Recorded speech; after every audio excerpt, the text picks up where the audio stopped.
بسم الله الرحمن الرحيم، وصلى الله على سيدنا محمد وعلى آله الطيبين الطاهرين. اللهم صل على محمد وآل محمد، واللعنة الدائمة على أعدائهم أجمعين إلى قيام يوم الدين. اللهم عجل لوليك الفرج. السلام عليكم ورحمة الله وبركاته. دخلنا في المباحثة السابقة في موضوع جديد، ألا وهو موضوع الدلالة. عرفنا الدلالة وقلنا ما هو المقصود من الدلالة كما عرفها المصنف بقوله: كون الشيء بحالة إذا علمت به أو إذا علمت بوجوده انتقل ذهنك إلى وجود شيء آخر. كما ضربنا المثال عندما شخص يطرق الباب، فهذه طرقة الباب، وجود طرقة الباب ينتقل ذهنك من خلالها إلى شيء آخر، وهو أنه شخص خلف الباب يدعوك. ثم قلنا أن الدلالة لها ثلاثة أركان: دال وهو طرقة الباب، ومدلول وهو الشخص الذي دل عليه من خلال طرقة الباب وهو الشخص الذي خلف الباب، والعلاقة ما بين الدال والمدلول هي التي تسمى بالدلالة. فإذا الدلالة لها ثلاثة أركان. فبعدما عرفنا ما هي الدلالة، ما هي أركان الدلالة، في هذه المباحثة إن شاء الله سوف نتكلم عن أقسام الدلالة. كما قلنا في المباحثة السابقة أن الدلالة تنقسم إلى ثلاثة أقسام: دلالة عقلية، ودلالة طبعية، ودلالة وضعية.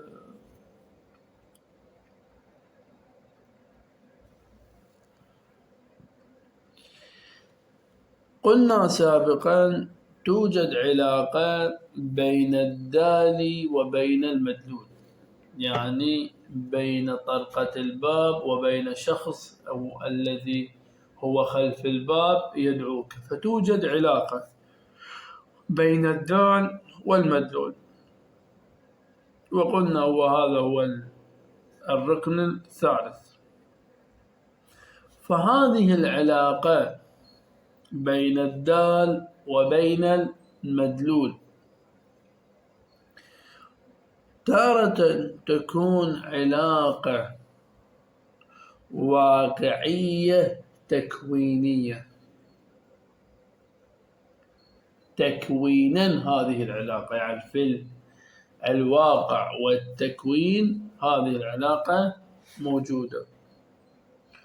وأخرى تكون هذه العلاقة لا بحسب طبع الإنسان، أن الإنسان يقتضي من طبعه أن توجد هذه العلاقة. وثالثا لا تكون هذه العلاقة بوضع واضح، لا أنها علاقة واقعية تكوينية، ولا أنها بحسب طبع الإنسان، لا، إنما جاء الواضع ووضع هذه العلاقة، وضع العلاقة ما بين الدال وما بين المدلول. إذا إما أنه العلاقة بين الدال والمدلول علاقة واقعية تكوينية، يعني لا تتخلف أبدا، أبد ما تتخلف، تكوينا حدث هذا الشيء. وسوف يأتي التوضيح أكثر عندما نقول أي قسم هذا. وإما أن تكون العلاقة حسب طبع الإنسان، الإنسان يقتضي من طبعه هذا الشيء. وإما أن تكون العلاقة لا بحسب طبع الإنسان، وإنما بوضع الإنسان، هو الإنسان جاء ووضع هذا الشيء. إذن لأن العلاقة تختلف، العلاقة ما بين الدال وما بين المدلول تختلف بهذه الاختلافات الثلاثة، فقسموا الدلالة إلى 3 أقسام، لكل اختلاف جعلوا قسم.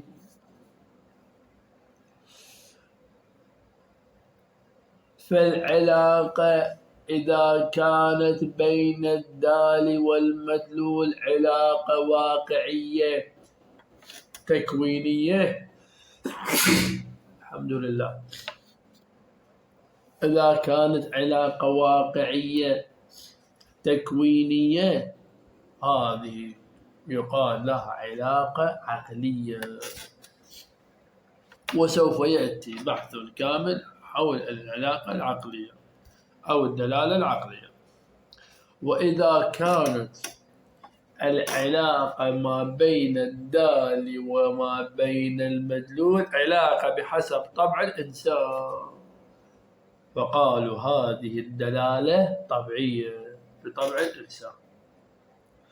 وإذا كانت العلاقة بين الدال والمدلول لا بحسب الوضع، بحسب وضع الإنسان مثلا، فقالوا هذه الدلالة الوضعية.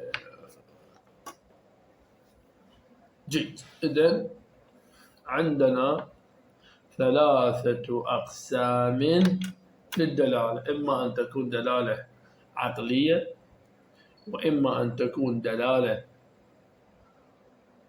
طبيعية، وإما أن تكون دلالة وضعية. الآن سوف نتكلم بكلام منفرد عن كل دلالة من هذه الدلالات الثلاثة. أما الدلالة العقلية، الدلالة العقلية وهي القسم الأول من أقسام الدلالة. قلنا الدلالة تنقسم إلى 3 أقسام. القسم الأول من الدلالة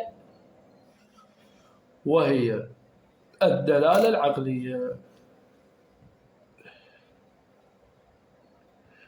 الدلالة العقلية وهي فيما إذا كان بين الدال وبين المدلول ملازمة ذاتية في وجودهما، يعني عندما وجد الدال ووجد المدلول توجد ملازمة ذاتية بينهما، لا يمكن أن تتخلف هذه الملازمة.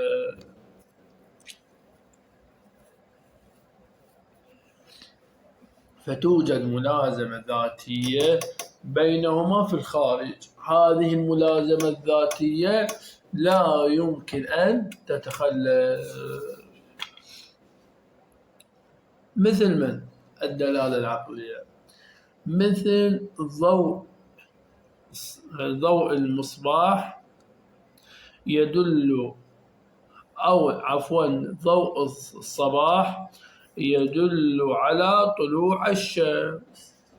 فهنا عندما ترى ضوء الصباح، عندما ترى الضوء خرج، فهنا مباشرة ينتقل ذهنك إلى أن الشمس قد أشرقت، فهذه يقال لها دلالة عقلية. لماذا؟ لأن هذه الدلالة أو هذه الملازمة ما بين الضوء الذي يخرج وما بين طلوع الشمس لا يمكن أن تتخلف. كلما رأيت الضوء مباشرة ينتقل ذهنك إلى وجود الشمس، شروق الشمس، فلا يمكن أن يوجد الضوء من دون شمس، لا يمكن أن يوجد النهار من دون شمس، فلأنها دائما تكوينا واقعا لا يمكن أن تتخلف هذه الدلالة. يعني شنو؟ يعني لا يمكن أن يوجد النهار من دون الشمس. فعندما تقول كلما رأيت النهار فالشمس مشرقة، فهنا شنو يعني؟ يعني لا يمكن أن توجد الشمس من دون النهار، ولا يمكن أن يوجد النهار من دون شمس. فهنا توجد علاقة ذاتية بين الدال وما بين المدلول، لا يمكن أن تتخلف، بخلاف العلاقة الطبيعية والوضعية ممكن أن تتخلف كما سوف يأتي. هذا مثال آخر: إذا وجد أو سمعت متكلم خلف الباب. إذا سمعت متكلم يتكلم خلف الباب، هذا يدل على وجود شخص خلف الباب. هاي هم كذلك علاقة ذاتية، لا يمكن أن يوجد صوت متكلم بهذه الطريقة ولا يوجد متكلم وإنسان في الخارج، فيوجد بينهما علاقة ذاتية.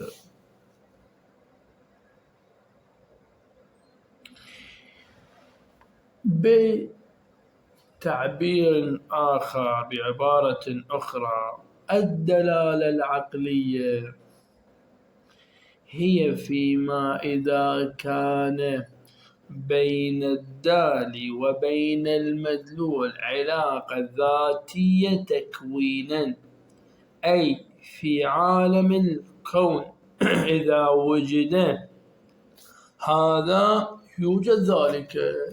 عالم الكون يعني هذا الكون اللي احنا عايشين به وغيرنا عايش به، هذا عالم الكون. قانون يقول إذا وجد هذا يعني يوجد هذا القانون. فلا يمكن أن يوجد هذا ولا يوجد هذا، فكلما وجد هذا وجد هذا. يعني شنو؟ كلما وجد النهار وجد شروق الشمس. هذا عالم الكون. فبعالم الكون، بقوانين هذا الكون، لا يمكن أن يوجد هذا ولا يوجد هذا. واضح؟ فهذه علاقة ذاتية بينهما. إذا وجد هذا يوجد ذلك، مثل العلة والمعلول. كلما وجد المعلول لابد أن توجد العلة، لا يمكن أن يوجد المعلول من دون علة. كذلك لا يمكن أن توجد العلة التامة من دون المعلول، فإذا وجدت العلة التامة لابد أن يوجد المعلول. واضح؟ كذلك مثل الأثر والمؤثر. هل يوجد أثر من دون مؤثر؟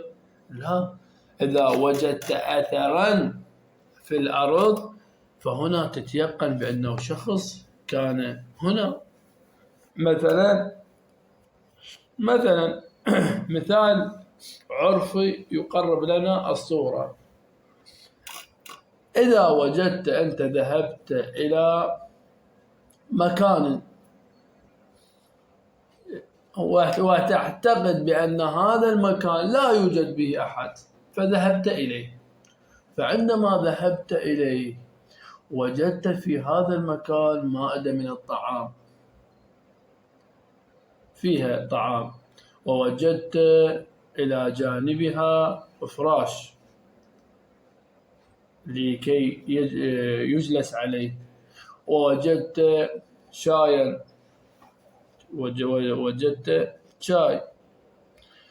فهذه الأمور أنت تقطع بأنه يوجد شخص في هذا المكان. لا يمكن أن هذه الأمور توجد يعني في عالم الكون، ما علينا احنا بالمعجزة وما شابه، لا، في قوانين الكون أنه هذه مستحيل أن توجد هي من نفسها، فلا بد أنه شخص هنا في هذا المكان هو الذي جعل هذه الأمور.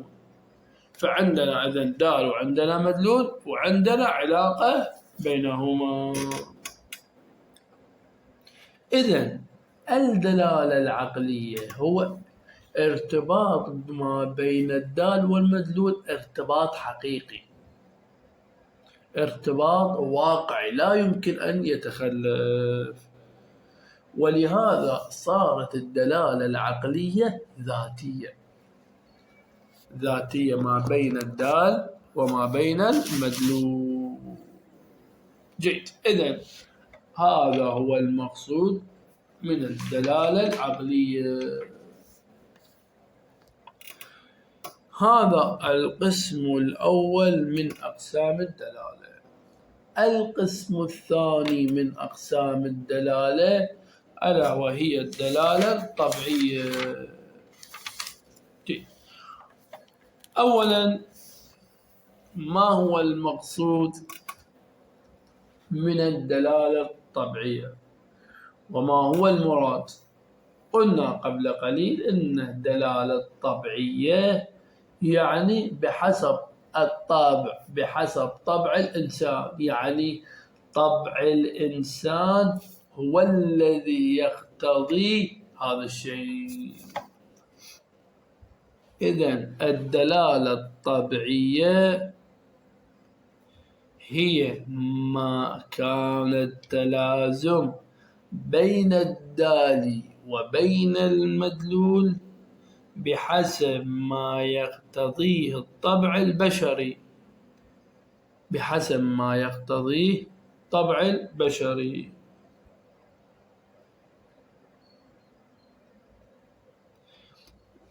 مثلا عندما يتذاوب الشخص فيه دلالة على أنه هذا الشخص يريد أن ينام، فهذه الدلالة دلالة طبيعية، يعني طبع الإنسان عندما يريد أن ينام يتذاوب، ففي دلالة على أنه هذا الإنسان ينعس ويريد ينام. مثال آخر، عندما يتألم الشخص يقول هاي دلالة طبيعية، يعني طبع الإنسان يقتضي عندما يتألم يقول بهذا اللفظ. فهل هذه الدلالة ذاتية كما كان الحال في الدلالة العقلية؟ كلا، الدلالة الطبيعية ممكن أن تتخلف، ممكن نعم هذا الشخص عندما يتألم يقول لكن أنا عندما أتألم ما أقول أقول غير شيء. فإذا هل تخلفت الدلالة الطبيعية؟ إيه نعم، لكن قلنا هذه الدلالة بحسب طبع الإنسان. طبع الإنسان عندما يخجل يحمر وجهه، يكون وجهه أحمر أو يبطئ إلى اللون الأحمر. لماذا؟ هذا طبع الإنسان. طبع الإنسان عندما يخجل يتحول إلى هذا اللون. فهذه الأمور التي يقتضيها طبع الإنسان، فهذه هي الدلالة الطبيعية. فعندما وجدنا هذا الشيء، مثلا عندما وجدنا إنسان يقول فهاي كلمة يكون دال، تدل على ماذا؟ تدل على أن هذا الإنسان متألم. فإذا عندنا دال وعندنا مدلول. المدلول من هو؟ أن الإنسان يتألم، دال ومدلول. وهذه العلاقة بين هذا الدال والمدلول علاقة شنو؟ علاقة طبيعية، يعني ما اقتضاها طبع الإنسان.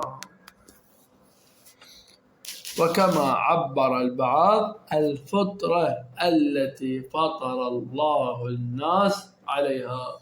يعني هاي فطرة الله، بأنه الإنسان عندما يتألم يقول كذا، عندما يخجل يتحول إلى اللون الكذا، وهكذا.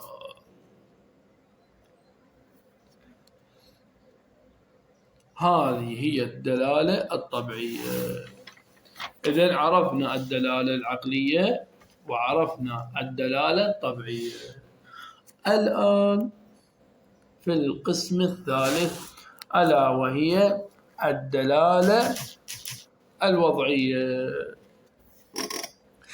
قلنا الدلالة الوضعية هي القسم الثالث من أقسام الدلالة. زين، ما هو المقصود من الدلالة الوضعية؟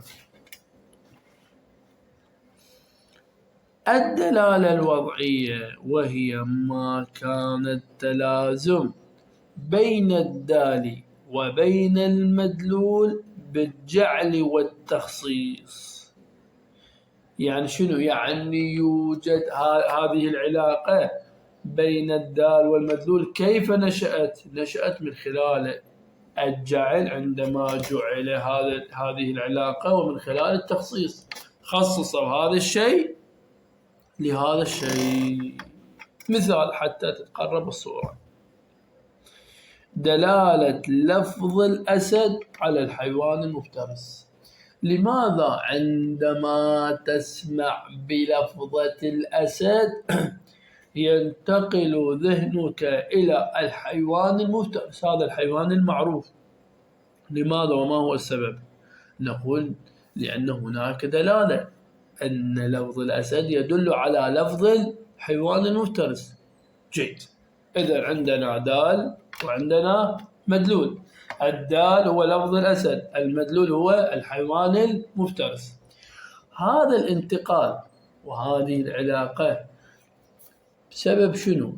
لماذا؟ نقول بسبب الوضع. جاء الواضع وقال لفظة الأسد موضوعة للفظة الحيوان المفترس، فينتقل ذهنك من لفظة الأسد إلى لفظة الحيوان المفترس بسبب شنو؟ بسبب الوضع. ولهذا إذا تتذكرون قلنا سابقا في الألفاظ كيف يحصل الانتقال. أولا، ما هي شروط الانتقال؟ أولا العلم بالوضع، لابد أن أكون عالما بأن هذا اللفظ موضوع لهذا المعنى، بأن لفظة الأسد موضوع للحيوان المفترس. ثانيا كثرة الاستعمال فلا بد كذلك يوجد كثرة استعمال حتى مجرد سماعي للفظة الأسد ينتقل ذهني إلى الحيوان المفترس.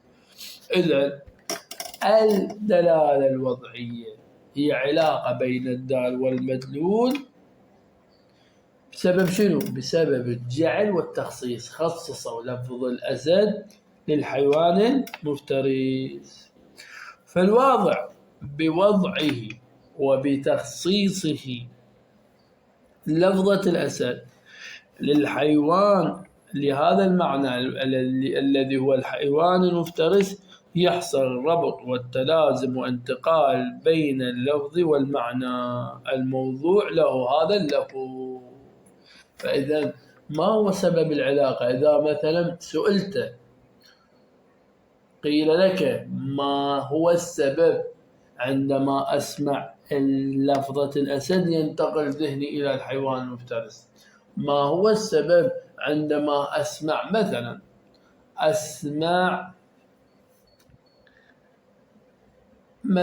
أسمع الحوزة، إذا قلنا بيوجد تلازم، أسمع الحوزة العلمية ينتقل ذهني إلى حوزة مثلا النجف الأشرف مثلا. نقول لأن الواضع وكثرة الاستعمال في هذا الشيء. مثلا ما هو السبب عندما أسمع مثلا لفظة الحيوان الكذائي مثلا، عندما أسمع الطائر ينتقل ذهني إلى الطائر الفلاني بسبب الوضع. فإذا العلاقة هنا بين الدال والمدلول مو علاقة عقلية يعني بحسب القوانين الكونية، لا، وليس بطبع الإنسان، هنا أصلا لا يوجد طبع، وإنما هي بالوضع، لأن الإنسان وضع هذا اللفظ بهذا المعنى، فأنت عندما تسمع هذا اللفظ ينتقل ذهنك من هذا اللفظ إلى المعنى الذي وضع له اللفظ. فإذا الدلالة من أين نشأت؟ نشأت من خلال الوضع والتخصيص. جيد، هذا هو المقصود من الدلالة العقلية ومن الدلالة الطبيعية ومن الدلالة الوضعية. جيد، قبل أن نطبق العبارة عندنا تنبيه، وهذا التنبيه قد اتضح مما سبق في طيات الكلام، لكنه مهم حتى نقف عليه. إذن نحن أخذنا الدلالة العقلية وما هو المقصود منها، الدلالة الطبيعية وما هو المقصود منها، الدلالة الوضعية وما هو المقصود منها. في هذا التنبيه نقول الدلالة العقلية مثل العلة والمعلول لا تتخلف من قوم إلى قوم. يعني الدلالة العقلية الثابتة عندي مثلا بين العلة والمعلول، هذه هي كما هي عندي ثابتة عند جميع القوم ثابتة أينما تذهب. أنا الآن في العراق، سواء ذهبت إلى إيران، سواء ذهبت إلى الغرب، سواء ذهبت أينما تكون إلى أوروبا وما شاكل الغرب عموما، سوف تجد بأن هذا التلازم موجود أبدا لا يتخلف. لماذا؟ وما هو السبب؟ قلنا لأن بين الدال والمدلول علاقة ذاتية، والعلاقة الذاتية لا يمكن أن تتخلف. هاي أين؟ هاي في الدلالة العقلية. إذن الدلالة العقلية إذا ثبتت عندي ثبتت عند جميع الناس. لماذا؟ لأن الدلالة العقلية لا يمكن أن تتخلف في أي زمان، في أي مكان، عند أي قوم وما شاكل.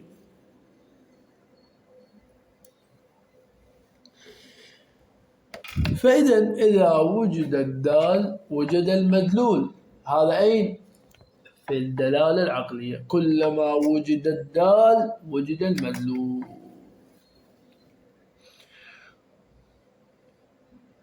هذا في الدلالة العقلية.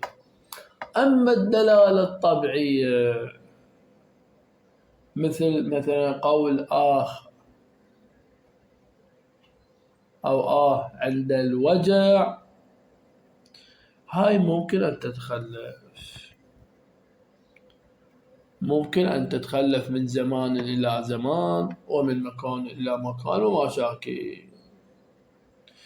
وكذلك الدلالة الوضعية مثل وضع الأسماء على المعاني، كذلك أنا الأسد اللي هذا الحيوان المفترس عندي يسمى أسد، أما في غير بلاد مثلا يسمى أسامة مثلا. فإذا تخلف أو لا؟ نعم تخلف. فإذا الدلالة العقلية هي التي لا تتخلف، أما الدلالة الطبيعية والوضعية لا، ممكن تتخلف من مكان إلى مكان، من زمان إلى زمان وما شاكل. لماذا؟ وما هو السبب؟ السبب أن الدلالة أو أن التلازم بين الدال والمدلول في الدلالة العقلية تلازم ذاتي، والذاتي لا يمكن أن يتخلف، بخلاف الدلالة الطبيعية والوضعية لا يوجد تلازم ذاتي. وبما أنه لا يوجد تلازم ذاتي فشنو النتيجة؟ يمكن أن تتخلف هذه الدلالة أو هذا التلازم.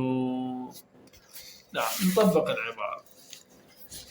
يقول المصنف: أقسام الدلالة. لا شك أن انتقال الذهن من شيء إلى شيء لا يكون بلا سبب. نعم، عندما ينتقل الذهن من هذا الشيء إلى هذا الشيء، هل بلا سبب؟ لا، لابد أن يوجد سبب. عندما انتقل الذهن من طرقة الباب إلى وجود شخص خلف الباب، هذا الانتقال هل بسبب أو بدون سبب؟ لا، بسبب. فإذا عندنا قاعدة كلية: كلما ينتقل الذهن من شيء إلى شيء لابد أن يكون بسبب. جيد. لا شك أن انتقال الذهن من شيء إلى شيء لا يكون بلا سبب، وليس السبب إلا. شنو هو السبب؟ ما هو السبب؟ يقول: إلا رسوخ العلاقة بين الشيئين في الذهن. ما هو السبب عندما انتقل ذهني من هذا الشيء إلى شيء آخر؟ لماذا؟ وما هو السبب؟ يقول: لنشوء العلاقة بين الدال وما بين المدلول. فلأجل هذه العلاقة بين الدال وما بين المدلول انتقل ذهني من الدال إلى المدلول. يقول: إلا رسوخ العلاقة بين الشيئين في الذهن.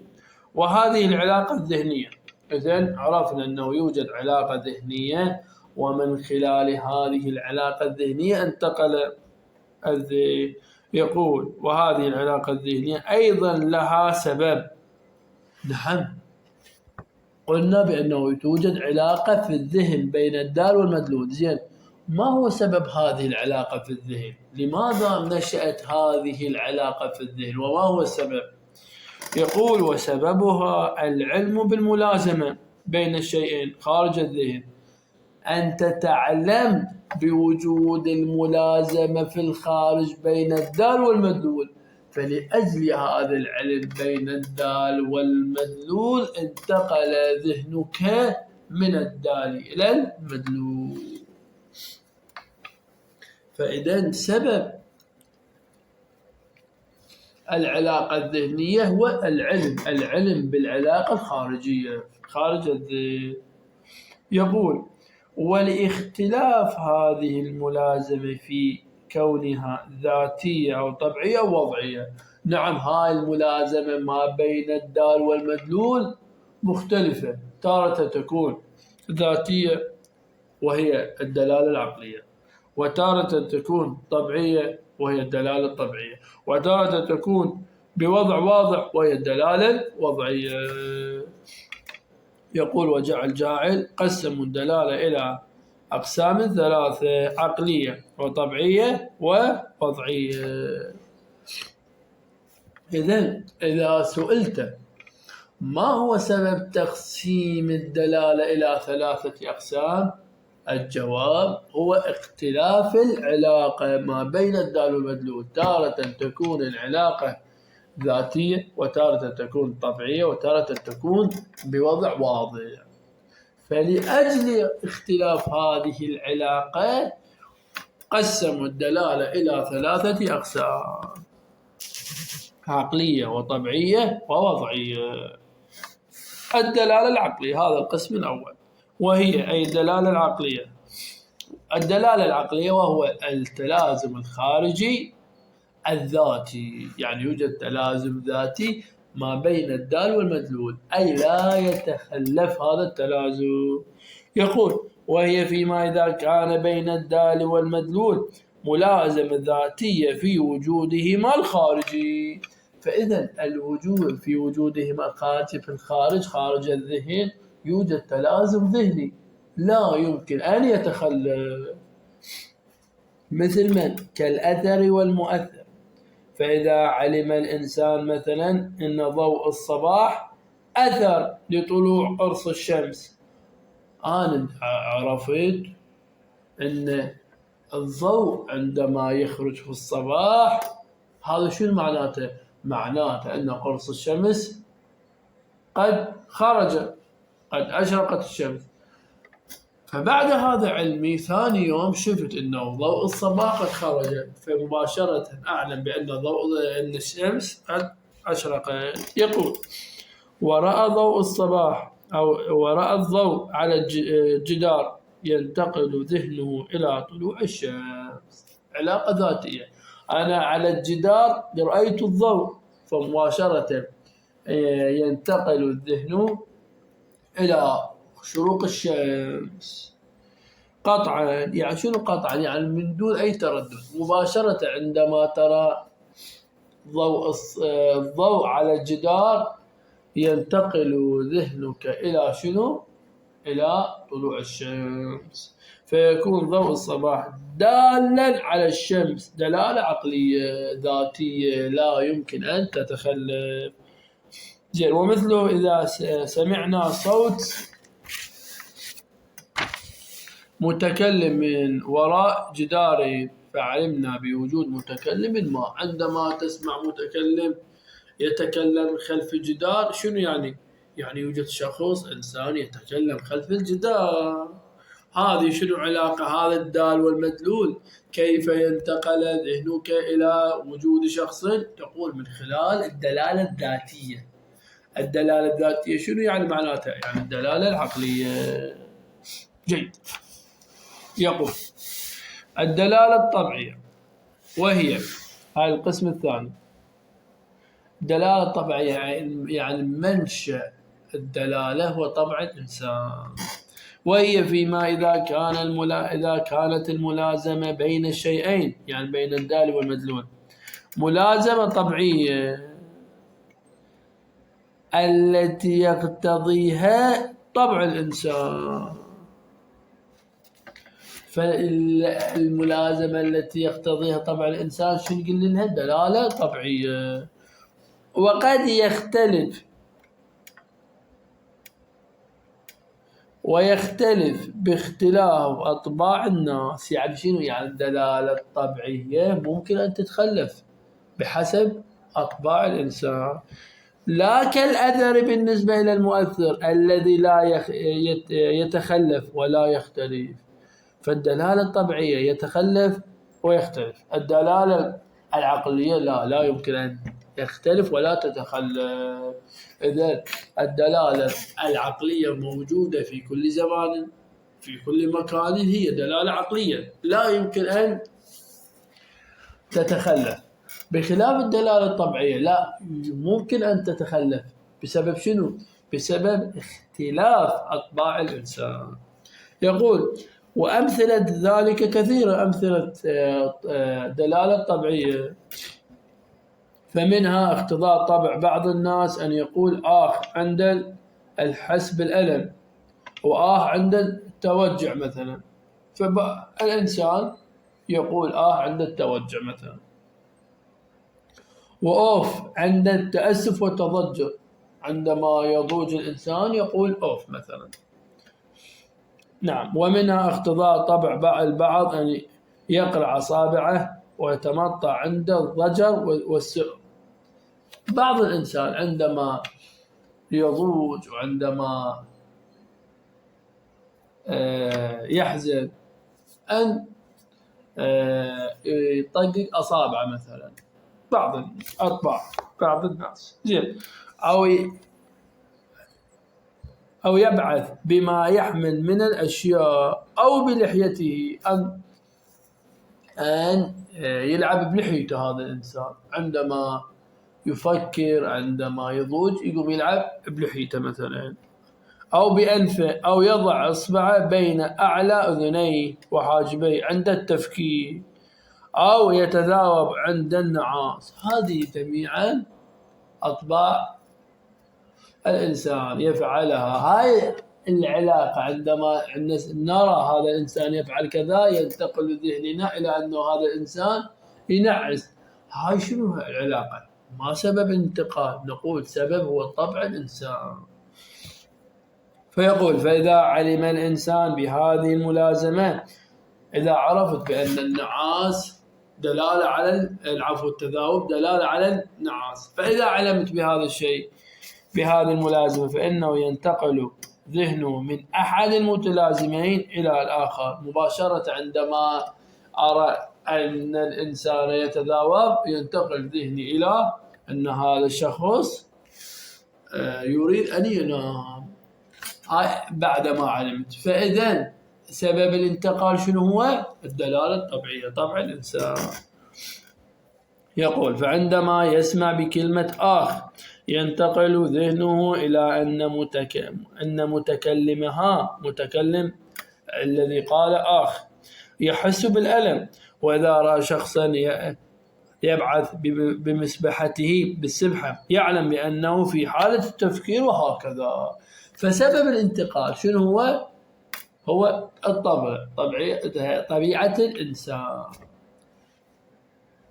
هذه الدلالة الطبيعية. الدلالة الأخيرة وهي الدلالة الوضعية، وهي منشأ الدلالة الوضعية. شنو هو؟ الوضع، وضع الإنسان وتخصيصه هذا اللفظ لذلك المعنى. يقول: الدلالة الوضعية وهي فيما إذا كانت الملازمة بين الشيئين، بين الدال والمدلول، تنشأ من التواضع والاصطلاح على أن وجود أحدهما يكون دليلا على وجود الثاني. فإذا شنو المنشأ؟ المنشأ هو التواضع والوضع والاصطلاح، بأن مثلا في اصطلاح مثلا المنطق وضعوا هذا اللفظ لهذا المعنى. فأنت عندما تسمع بهذا اللفظ في اصطلاح المنطق ينتقل ذهنك إلى ذلك المعنى. لماذا؟ بسبب الاصطلاح، بسبب الوضع. مثل من؟ كالخطوط التي اصطلح على أن تكون دليلا على الألفاظ. هذه الكلمات، نحن لماذا عندما نرى هذه الكلمة ينتقل ذهننا إلى معنى هذه الكلمة؟ لماذا؟ نقول بسبب الوضع، لأن الواضع قال هذه الكلمة تدل على هذا المعنى، فبسبب الوضع انتقل ذهني من هذه الكلمة إلى المعنى. ومثل من؟ كإشارات الأخرس. إشارة لماذا؟ من خلال إشارات الأخرس نفهم ماذا يريد الأخرس من خلال الوضع. قال جاء الواضع وجاء الإنسان، قال الإشارة للأخرس التي هكذا تدل على المعنى الكذائي. فمن خلال الوضع أنا انتقل ذهني من الإشارة إلى المعنى. ثم يقول: إشارات البرق واللاسلكي والرموز الحسابية والهندسية ورموز سائر العلوم الأخرى. فمن خلال هذه الرموز سائر العلوم الأخرى لماذا ينتقل؟ لأنه صاحب العلم الذي وضع العلم قال هذا الرمز يدل على هذا المعنى. فإذا من خلال الوضع. والألفاظ التي جعلت دليلا على مقاصد النفس. لماذا هذه الألفاظ تدل على ماذا أريد أنا، ماذا أقصد أنا؟ لماذا؟ لأن بسبب الوضع، لأن الواضع جاء وقال هذه الألفاظ تدل على المعنى الكذائي، فأنا عندما أريد المعنى الكذائي فأتكلم بألفاظ تدل على هذا المعنى الكذائي. يقول: فإذا علم الإنسان بهذه الملازمة وعلم بوجود الدال ينتقل ذهنه إلى الشيء المدلول. فإذا علمت بالملازمة بأن هذا اللفظ يدل على هذا المعنى، فإذا سمعت هذا اللفظ مباشرة ينتقل ذهنك من الدال أي من اللفظ إلى المدلول أي ذلك المعنى. ثم يقول: وأقسام الدلالة الوضعية. من هنا سوف يقسم الدلالة الوضعية. ومن هنا نعلم بأن المنطقي يتكلم أين؟ لا يتكلم بالدلالة العقلية ولا يتكلم بالدلالة الطبيعية، وإنما المنطقي يتكلم بالدلالة الوضعية. ولهذا سوف يتكلم ويقسم الدلالة الوضعية إلى أقسام، ولم يتطرق إلى أقسام الدلالة العقلية أو الطبيعية.